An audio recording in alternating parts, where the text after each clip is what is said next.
I remember as a child you're born and raised into havoc. There's war all the time. There's uncertainty within the country. And I remember as a child going through places with my parents, and you always heard it in the backgrounds, hearing the war sirens, and just, we'd go to parks, we'd go to picnics, we'd have family functions and weddings and fun stuff. But the trauma of being terrified, or like sitting in my grandmother's house watching TV, and all of a sudden the house starts to shake and all the cousins and the kids are running into the doorways or under the stairs to hide, that overshadowed the joy. You know, it overshadowed life in itself. And it's what you became accustomed to know, that is what life was. So you just accepted it because that's all we knew. There wasn't anything different. And so your family flees. At one point you're in Torino, and this amazing story of how God kind of answered your father's prayer. Absolutely, yeah. Tell me about this. Well, it was Christmas Eve, and I love how God just works, and he's like, I know how this is going to end out, even though you don't know. And my dad found himself in the streets winter, Christmas Eve, wandering, crying, knew that our money was, low and we didn't have much left to, go to the next country or however long it took to come to Canada. But we needed a visa and we didn't have the visa. And every day he would go to the embassy to get the visa, and every day he was denied. So he walked in the streets, found this huge church, sees this huge statue of Jesus, and he walked up to it and he just said, I know you're not my God. I know that we don't do anything to worship you, but you're a God of these people and you're God of this land. And I'm asking you to help me and my family out.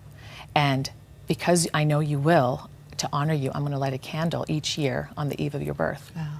He lit the candles, completely overwhelmed with emotions, left, and the very next day he went back to the embassy, and without even a blink of an eye, we had our visa. So you enter into Canada, this brand new country, but start struggling with identity issues to the point where you want to take your life. I did.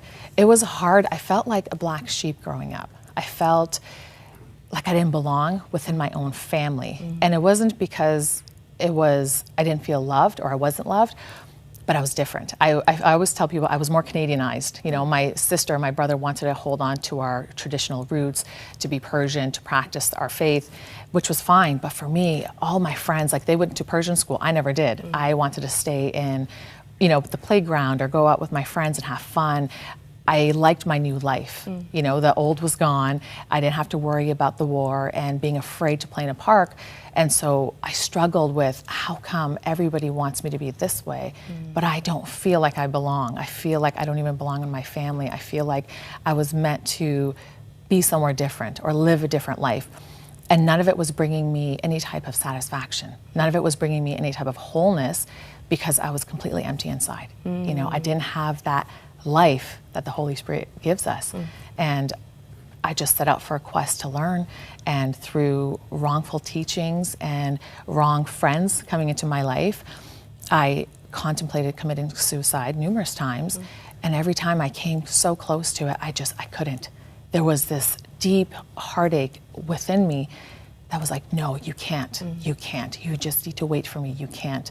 And I'm so thankful that I never did. I'm so thankful I never went as far as I did, and I just stayed true to waiting for the Lord until he showed himself to me. One day you meet a young man by the name of Scott, and he starts to talk to you about Jesus. He did, yeah. We were 15 in high school. And I remember the first time I saw him, there was so much light exuding from him. And I just thought, who is this kid? Like, I gotta get to know him.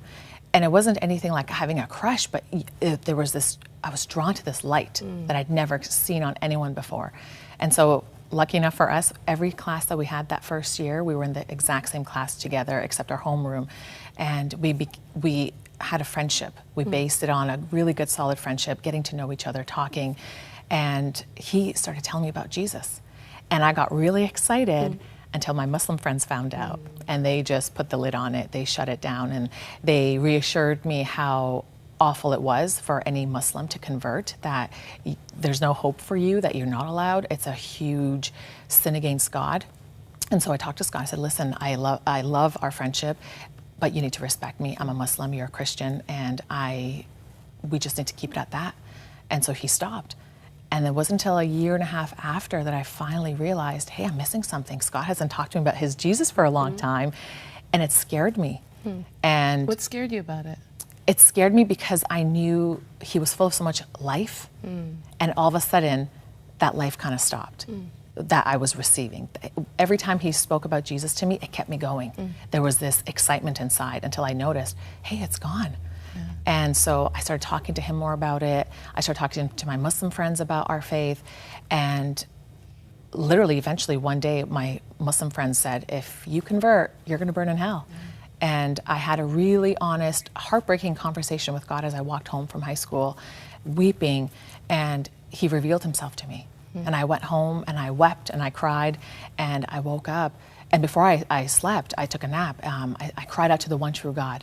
I said, I just want to know the one true God, whoever you are, I just want to know you. I'm tired of feeling dead inside, like my prayers aren't being heard, that I'm just praying to the wall. And I fell asleep and I woke up and it was like this jolt of electricity that went through my body. And I heard his voice and he said, it's now or never. You need to make the decision, it's now or never. And I called Scott and we had a quick conversation. He thought I was pranking him because we love playing practical jokes on each other.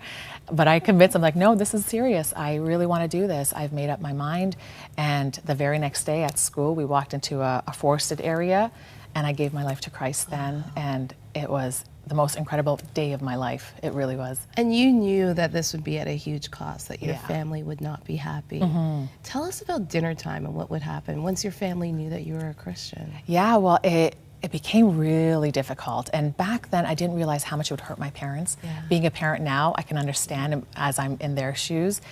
But they would have dinner together, my parents with my siblings, and I wasn't allowed to sit with them. So I would wait till they were finished having dinner.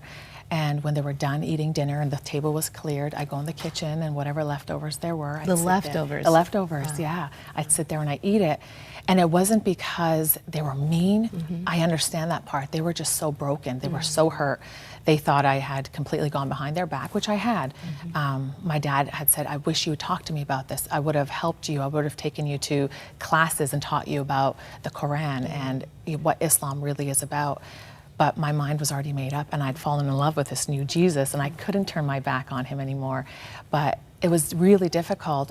But at the same time, now being a parent, I could see their pain and I could see it wasn't intentional. They just didn't know how to deal now with a child who's completely turned their back on a faith that they followed for hundreds of years through past generations. You're now married to Scott. Yes, that's yeah, we are. We've been married for almost 14 years now. Yeah. And what was it about that Jesus? What is it about that Jesus that you decided that, yeah, I'd have to give up a family, I'd have to give up all of those things in order to follow him? You know, he made me feel whole. He made me feel like I finally belonged. I belong to this family now. My whole life I was the black sheep trying to find my place, and he showed me my place. He showed me that I have a place with him, right in his heart, right on his lap, to sit with him, to laugh with him, to cry with him, that he really is my best friend. You know, even in my darkest moments, I could sit and cry, and it's as if you and I are sitting here talking to each other. He's that tangible to me. And I can't turn that back for anything. I can't give it up.